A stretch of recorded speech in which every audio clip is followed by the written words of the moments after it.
Chairman P T I parliamentarian Pervez Khattak نے کہا ہے کہ پاکستان تحریک انصاف نے 2018 میں میری کارکردگی کی بنیاد پر الیکشن جیتا تھا۔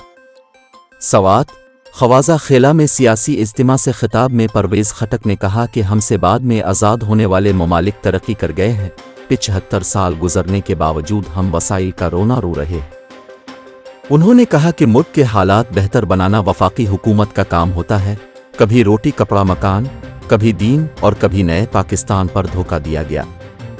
ان کا کہنا تھا کہ سیاسی لیڈر اقتدار میں آ کر منشور بھول جاتے ہیں، ہمیں ہمیشہ بے ایمان حکمران ملے ہیں، اقتدار میں رہنے والے اب قوم کو کیا دھوکہ دیں گے۔ پرویز خٹک نے کہا کہ ایوب خان کے دور تک ہمارے ملک نے ترقی کی، بھٹو کے دور کے بعد سے اب تک پاکستان زوال کی طرف جا رہا ہے۔ انہوں نے کہا کہ آمدن سے زیادہ ہم صرف سود دے رہے ہیں، آج ہمیں قرض بھی سخت شرائط لگا کر مل رہا ہے۔